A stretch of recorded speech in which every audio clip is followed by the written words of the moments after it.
Good morning विद्यार्थी मित्रों। मैं पटेल नीलम कर्णावती विद्यालय में आप सभी का स्वागत करती हूँ। कक्षा 10 विषय सामाजिक विज्ञान, जिसमें पाठ 5 भारत विज्ञान और टेक्नोलॉजी की विरासत, जिसमें आज हम गणित शास्त्र के बारे में चर्चा करेंगे। गणित से संपूर्ण दुनिया का व्यवहार चलता है। गणित के द्वारा ही क्या होता है, दुनिया का जो व्यवहार होता है वह चलता है, ऐसा हम मान सकते हैं। ऐसा माना जाता है कि गणित शास्त्र के क्षेत्र में भारत ने महत्वपूर्ण खोजें की है कि गणित शास्त्र के क्षेत्र में भारत में अनेक ही महत्वपूर्ण खोज हुई है, जिसमें भारत ने शून्य की खोज की है, दशांश पद्धति, बीजगणित, बोधायन का प्रमेय, रेखा गणित और वैदिक गणित जैसी खोज करके दुनिया को दी है, दुनिया को प्रदान की है। शून्य की खोज किसने की थी? शून्य की खोज आर्यभट्ट ने की थी। ये क्वेश्चन आपको एक वाक्य में आ सकता है कि शून्य की खोज किस गणित शास्त्र ने की थी? तो आर्यभट्ट ने की थी। अंक के पीछे शून्य लगा करके लिखने की प्रक्रिया के शोधकर्ता कृष्णमद नामक ऋषि थे। प्राचीन भारत के गणितों में एक के बाद 53 शून्य लगाने से बनने वाली संख्याओं के नाम निर्धारित किए गए। जो भारत के गणित शास्त्री थे, उन्होंने क्या किया, एक के बाद 53 शून्य लगाने से जो संख्या बनती है उसके नाम निर्धारित किए। मोहेंजोदड़ो और हड़प्पा के अवशेषों में तौल माप के और साधनों में दशांश पद्धति देखने को मिली। इस पद्धति का उपयोग वहां पर देखने को मिला। भास्कराचार्य ने ईस्वी सन 1150 में लीलावती गणित और बीज गणित नामक ग्रंथ लिखे। उन्होंने प्लस यानी कि जोड़ और माइनस यानी कि घटाव का भी संशोधन किया था।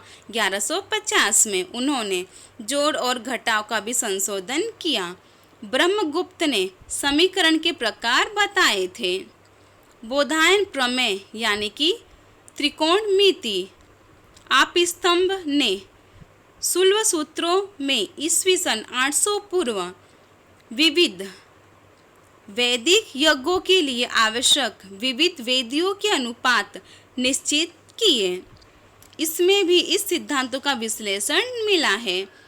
आर्यभट्ट के आर्यभट्टियम ग्रंथ में पाई की कीमत 22/7 यानी कि 3.14 जितनी होती है, उसका उल्लेख है। हम आज भी पाई की कीमत 3.14 ही गिनते हैं। उन्होंने प्रतिपादित किया कि गोले की परिधि और व्यास के अनुपात को दर्शाने वाला अचलांक पाई है। भाग की आधुनिक पद्धति गुणा, जोड़, घटाव, वर्गमूल, घनमूल आदि अष्टांग पद्धति की जानकारी आर्यभट्ट ने अपने ग्रंथ में दी थी। इसकी भी जानकारी आर्यभट्ट ने अपने ग्रंथ में दी है। इसलिए आर्यभट्ट को गणित शास्त्र का पिता माना जाता है। इसके उपरांत उन्होंने 10 गीतिका, आर्यभट्टियम जैसे ग्रंथ भी लिखे थे। आर्य सिद्धांत में ज्योतिष शास्त्र के मूल सिद्धांतों का संक्षेप में वर्णन किया गया है। गणित, अंक गणित और रेखा गणित के मूलभूत प्रश्नों का समाधान भी खोजा है। इसके उपरांत गणित शास्त्र के भिन्न भिन्न पहलुओं की चर्चा अनेक विद्वानों ने अपने ग्रंथ में की थी। उनमें बोधायन, आपस्तंभ और कात्यायन, भास्कराचार्य, ब्रह्मगुप्त आदि का भी समावेश किया जा सकता है। इसके बाद है खगोल शास्त्र और ज्योतिष शास्त्र। शास्त्रों में खगोल शास्त्र सबसे प्राचीन है। शास्त्रों में कौन सा शास्त्र सबसे प्राचीन है? खगोल शास्त्र सबसे प्राचीन माना जाता है। खगोल शास्त्र से संबंधित कई ग्रंथ भारत में लिखे गए हैं। इन सभी ग्रंथों का प्राचीन विद्यापीठों में व्यवस्थित और गहन अध्ययन किया जाता था। जो प्राचीन विद्यापीठ थे उनमें खगोल शास्त्र के ग्रंथों का अध्ययन किया जाता था। ग्रहों और उनकी गति, नक्षत्रों तथा अन्य आकाशीय पदार्थों इत्यादि के द्वारा गणना करके खगोल और ज्योतिष शास्त्र का बहुत विकास हुआ था। खगोल और ज्योतिष शास्त्र में किसका समावेश होता था? ग्रहों और उनकी गति, नक्षत्रों तथा अन्य आकाशीय पदार्थों का समावेश होता था। विशेष करके ग्रहों के आधार पर फल अनुसार ज्योतिष फलित किया जा सकता है। ग्रहों के आधार पर ही ज्योतिष शास्त्र लिखा जाता है या फिर फलित किया जाता है। जिसके नाम पर से भारत के प्रथम उपग्रह का नाम आर्यभट्ट रखा गया। उस आर्यभट्ट ने खगोल विज्ञान के क्षेत्र में महत्वपूर्ण योगदान दिया है। उन्होंने यह सिद्ध किया था पृथ्वी अपनी धुरी पर भ्रमण करती है। उन्होंने यह साबित किया कि पृथ्वी अपनी धुरी पर ही भ्रमण करती है, अपने आसपास ही भ्रमण करती है तथा चंद्र ग्रहण का वास्तविक कारण पृथ्वी की परछाई है, जिसे विज्ञान अजरभर कहकर संबोधित करते थे। इस नाम से उसे बुलाते थे।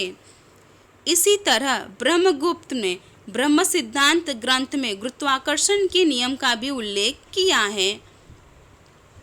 ज्योतिष शास्त्र को तंत्र, होरा और संहिता 3 भागों में बांटने वाले वराहमिहिर महान खगोलवेत्ता तथा ज्योतिष शास्त्री थे। जो ज्योतिष शास्त्र है उसको तंत्र, होरा और संहिता के 3 भागों में बांटा जाता है।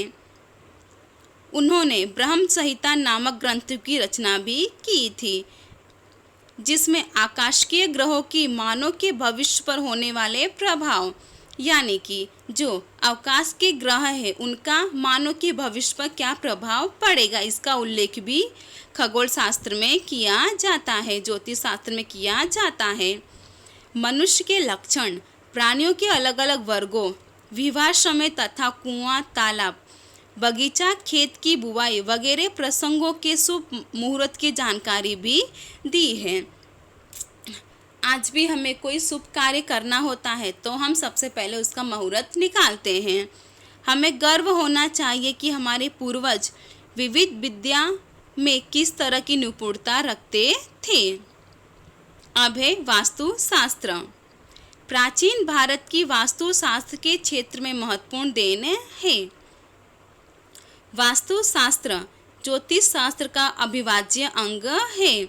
जो वास्तुशास्त्र है उसे भी ज्योतिष शास्त्र का ही अंग माना जाता है, जिसकी गणना, महत्वता और प्रशंसा विश्व के अनेक देशों में भी स्वीकृति रही है, स्वीकार किया गया है। प्राचीन भारत में ब्रह्मा, नारद, बृहस्पति, भृगु, वशिष्ठ, विश्वकर्मा जैसे विद्वानों का वास्तुशास्त्र में विशेष योगदान रहा है। वास्तुशास्त्र में रहने की जगह, मंदिर, महल, अश्वत्थशाला, किला, शास्त्रागार, नगर वगैरह की रचना किस तरह करना, किस दिशा में करना आदि सिद्धांतों की जानकारी की गई है। बृहद संहिता में वास्तुशास्त्र का उल्लेख है। 15वीं सदी में मेवाड़ के राजा कुंभा ने वास्तुशास्त्र का पुनरुद्धार किया था, उसे पुनः करवाया। वास्तुशास्त्र को 8 भागों में बांटने वाले देवों का प्रथम स्थपति विश्वकर्मा को वास्तुशास्त्र में जगह की पसंदगी, विविध आकार, रचना, कद, वस्तुओं की व्यवस्था, देव मंदिर, ब्रह्म स्थान, भोजन कक्ष, शयन कक्ष आदि विविध स्थानों की जानकारी दी गई होती है। अब वास्तुशास्त्र के दृष्टि बिंदु में परिवर्तन आया है, अब इसमें परिवर्तन हुआ है। उसे विदेश में भी स्वीकृति मिल रही है, विदेश में भी उसे स्वीकार किया जा रहा है। प्राचीन भारत के विज्ञान का ज्ञान विश्व में स्वीकार किया गया है। हमारी भारतीय संस्कृति विशाल और वैविध्यपूर्ण है। उसमें धर्म और विज्ञान, परंपरागत आदर्शों, व्यवहारिक ज्ञान और समझ का सुंदर समन्वय हुआ है। दोनों का समान अधिकार हुआ है, जो विश्व के बहुत कम देशों में देखने को मिलता है। अपनी संस्कृति में सही गुणता और समानता है। यहाँ प्रत्येक व्यक्ति का धर्म, जीवन पद्धति तथा मूल्यों में वैविध्य होने पर भी अपने देश में एकता का दर्शन होता है। विविधता में एकता भारतीय संस्कृति का मूलभूत लक्षण है, हमें इसे भूलना नहीं चाहिए।